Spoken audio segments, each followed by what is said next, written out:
Hi guys, maghiwa ta ng sitaw guys. Gagawin natin simpleng adobo sitaw. Ang ulam ng mga taga bukid.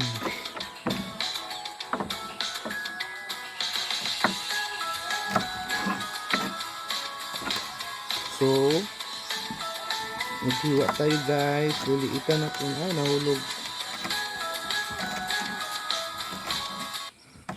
Kasi adobuhin ko to guys. Adobuhin ko guys. Lagyan ko pa ng pagkatapos magprito ako ng tuyo guys.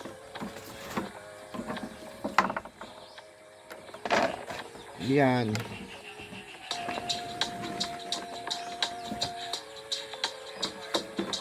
Daming lamok. Daming lamok sa bukid guys. So! Manok pa. Kukulit. So! Panglitsunon taman mo ron.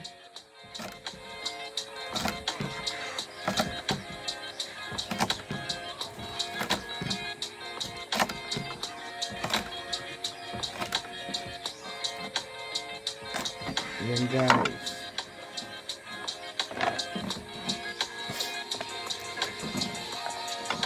Nahulog eh. Bad.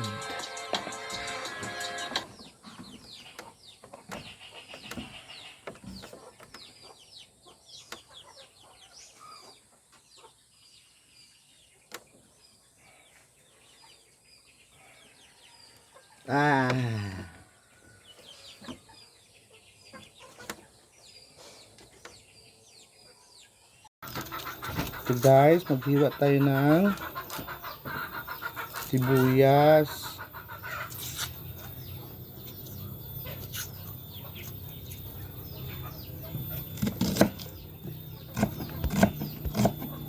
Yan. Ganun lang kasimple guys.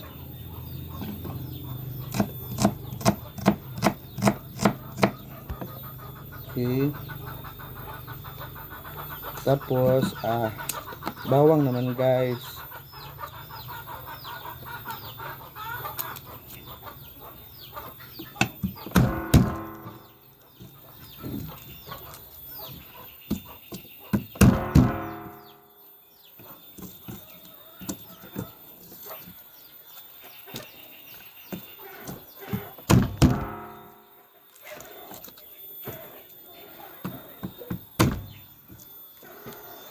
Ayan guys.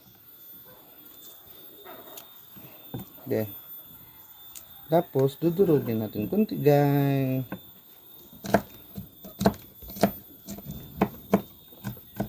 Ouch. Puta, nasali yung kamay ko ah. Yan.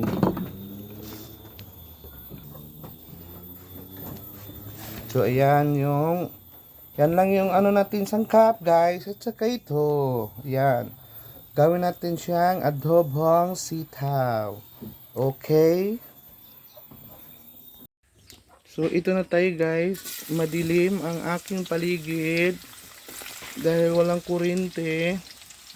Burn out kami guys. So yan. Lagyan natin yung bawang at saka sibuyas. Ganito ang aming saingan guys. Nice kayo, di ba guys? Yan. Ang taga bundok.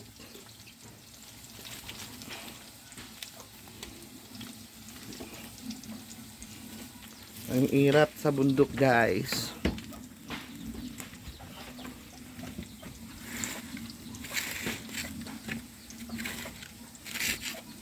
Matay pa yung kalayo guys.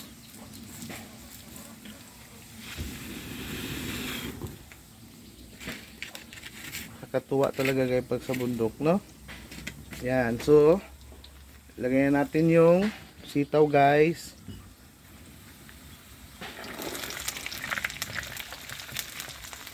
Yan. Yan na guys.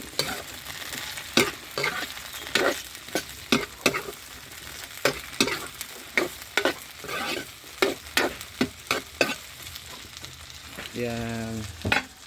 Tapos, takpan natin guys. Yun. Para maya-maya, kunti, luto na yan guys. Ito na guys, luto na yung adobo nating sitaw. Ayan. At saka tuyo guys, pritong tuyo. Ayan, yan yung uulamin ko guys. Diba? Sarap guys, no? Ayan, so yan na yung finished product natin ng sitaw, walang halo, adobo lang na sitaw puro, tsaka 3 pirasong tuyo. Yan yung kakainin ko guys. So, thank you guys. Thank you. God bless. Bye-bye.